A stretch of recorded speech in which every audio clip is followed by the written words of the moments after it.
everybody, I'm Bree the Plant Lady, checking in with a weekly garden tour. We actually dodged frost this week, which I was really happy about. But we've had some gloomy, chilly weather. It's finally getting to be sunny. I'm getting motivated to come back outside. And I just wanted to give you a quick walk around. It's super windy today, so the audio is terrible when I'm not in enclosed areas. So today's tour may be a little bit quick, but that's just because of the constant airflow. So let's go ahead and take a quick walk around the garden so that I can share all the things that I will be trying to accomplish this week in between a busy schedule of webinaring. Well, we'll start here in my backdrop. The heated shed is full with my Succulent Collection, and the grow lights come on from 4 p.m. to midnight every day. And last year this was great. I didn't lose a single plant having it in this setup. The key here, do not water through the winter season at all. And that's why they're way up on top shelves, so that I can't get water to them easily. I have to fight the urge. This is also part of the reason that I don't bring them inside my house, because I love my succulents to death when I have them indoors. Out here on the back patio, which is definitely like a zone 8 because it's southwest facing and the brick retains a lot of heat. This little cove looks beautiful. It still looks very tropical for being November. But that's definitely because this is a microclimate. And remember, every property has microclimates, both warm and cold, that you can take advantage of for different purposes. Like in this case, I'm growing things that are really a little bit marginal, like the Cortellini and the Agapanthus. But both of these have been in these pots now going on 3 years. And I only bring them into the heated shed if we get below 25. Now I wanted to show you also this floating flower arrangement. I made this like 2 weeks ago, and I'm gonna refresh it today because some of the flowers are starting to melt. But these floating arrangements are really easy to keep through the cool season because they don't deteriorate as fast as they do in the heat of the summer. So that's why I have these out at this season. They're such a fun way to look at your flowers from a different perspective. And the backyard plantings are looking good. I did replace those Ms. America that were in this bed, and I'm hoping that that will make it. I think these will all make it. They look much better. So some weed ID here. I believe this is poppy. They're pretty distinct. It's a softer green. They have these really narrow cotyledon leaves. I believe this is chickweed. I'm gonna give it another week to confirm that, but I'm pretty sure that this is chickweed and I need to remove all of that so it doesn't smother everything else. Just planted here, including these cabbages and a nice line of broccoli. Everything's growing really well. This was planted, I think, 2 weeks ago. So overall, I'm really pleased with how the cool season beds have turned out. The Ms. America is such a dynamic element. And I've added the fountain. Of course, leaves will continue to fall into there. And it is kind of a constant cleaning process, but that's okay because I actually really like cleaning the pool. I find it to be very relaxing. So I frequently do it on purpose, especially when it's hot in the summer because it's fun to get in there and cool off. Just gonna pan across here. Cubby's sleeping at the fire pit. I'm so grateful to have another week frost-free to get to enjoy all these plants, especially now that some of the fall color is starting to show up, like here in those blueberries. By the way, having Raspberries in November is such a great luxury, and I really enjoy eating these. Those are growing in 100-gallon root pouches because I'm not sure where to put caning plants. Now with the second property, I think we'll be able to find some room. I am staged in here for a beautiful, successful replanting of containers and the wall and lots of other borders. But I'll probably start on that tomorrow because it's going to be much warmer than it is today. This border remains beautiful, and the broccolis are really growing fast now. And I wanted to show you how gorgeous these carrots are. Now that they've had some cool temperatures, they take on that beautiful pink hue. And this bed coming together, the kohlrabi are looking great. And I hopefully will have some of these for Thanksgiving. They're starting.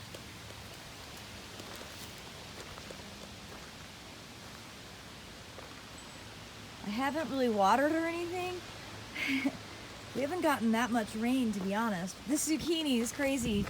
It's not growing very fast, but there is a zucchini in there. This will be the latest zucchini I've ever grown when I do finally harvest it. The Gomphorocarpus I sowed late because I lost track of the seed. Of course, it does what it does. It's covered in aphids, but unfortunately, this hairy balls plant isn't going to bloom. So I'm not going to get any seeds, so I have to get seed again.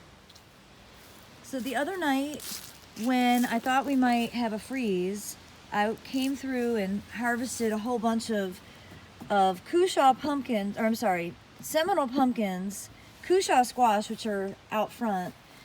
And I started doing birdhouse gourds, which honestly, I don't even know what I'm gonna do with these. I don't have a good place to store those so that they don't rot. They need to be in like warm, dry, which I guess is inside the house, but it's not my habit to bring things in to slowly rot in my house. But I know that I have more pumpkins out here, and I need to just walk through. In fact, we're going to do that right now. Walk through and see if I can find any more.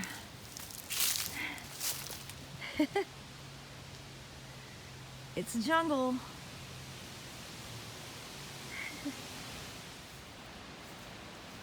This property border. It's really cool to see this self-sown round of buckwheat in here. It's just filled in really nicely.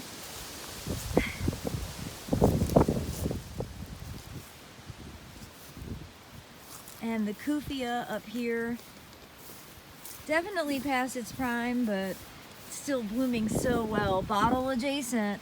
These bottles are a great way to create a microclimate because they retain the sun's heat and actually make the soil warmer.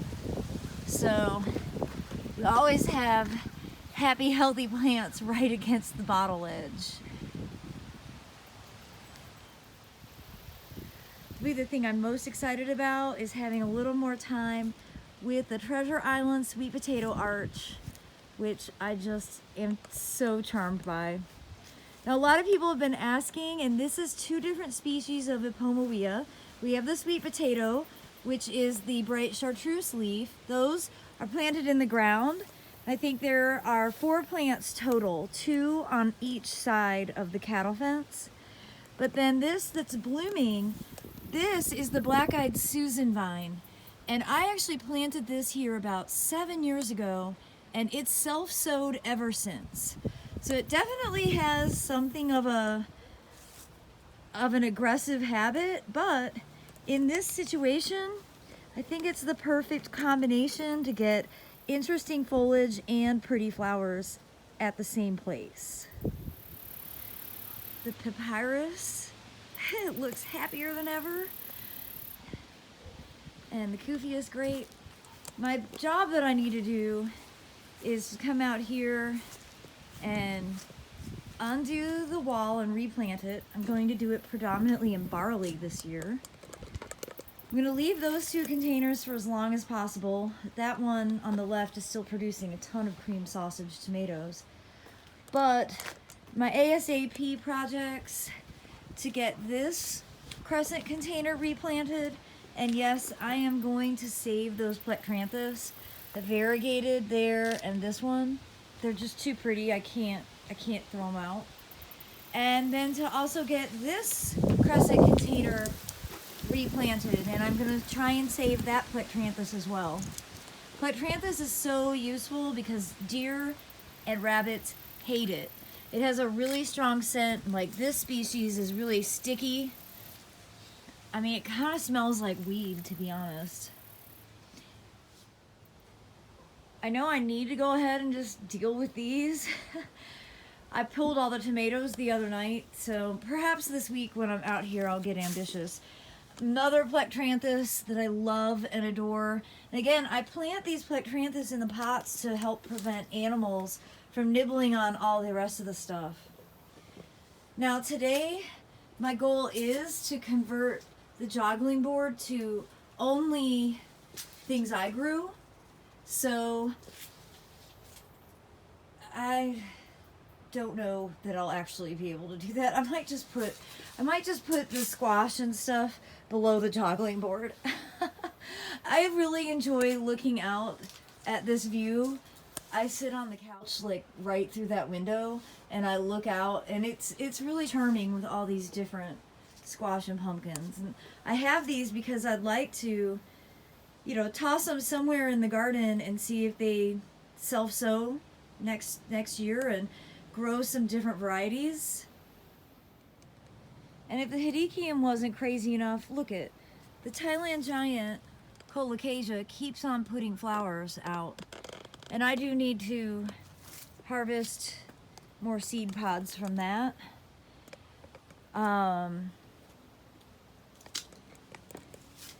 Snowy Belle doing her thing, producing strawberries in the middle of November. There's the border that I planted earlier this week.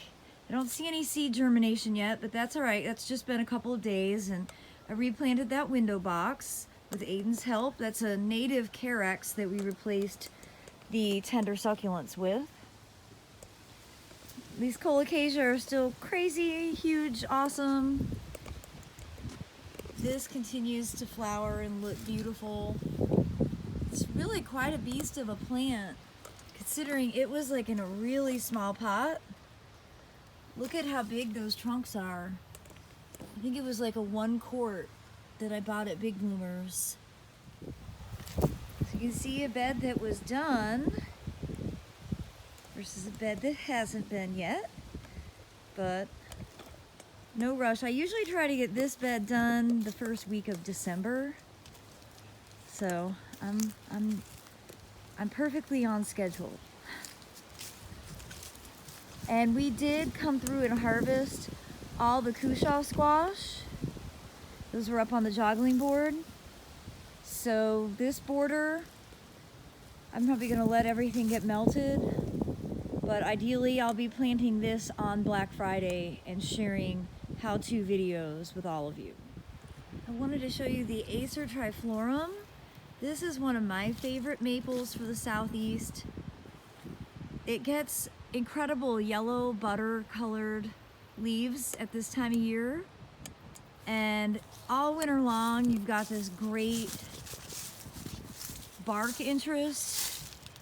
You know, it's definitely different from an Acer griseum, but for those of us in warmer climates, Acer Triflorum does a lot better than the paper bark maple, so that's why I recommend this one.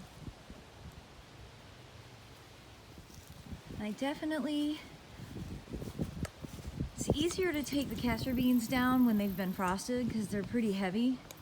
You can see lots of seed. This is precisely how they self-sow every year. But I would like to get at least a portion of this border cleaned up and replanted. But I had to come over to show you the Pseudolarix, which is also starting to get its autumn color. This is a deciduous conifer, similar to like the Taxodium, our native bald cypress. This is not native. But you see, it loses its needles and has bare branches all winter. It's one of my favorite trees in the whole garden. Look at it against the Carolina blue sky. Overall, this property edge looks great. The castor beans are so dynamic, and I love the broom sorghum. It's so tall. It looks so good with that blue sky. And I definitely am going to add this border to my to-do list for this week, and I'll make sure that I record the process so that you can see the transformation. And I have to show you the Puerto Rican Evergreen Okra. There's so many pods. It is so beautiful. I love using okra pods for like Thanksgiving decoration. Oh my gosh. These stalks are spectacular. I hope you enjoyed today's quick, windy garden tour, and I look forward to checking in with you again next week. Be sure to subscribe to the Breathe a Plant Lady channel if you haven't already. That way you will get notified every time I post a new video, which is pretty regularly at this time of year, as I'm doing the dramatic transformation from summer to winter. I hope you all have a great week. Thanks so much for watching.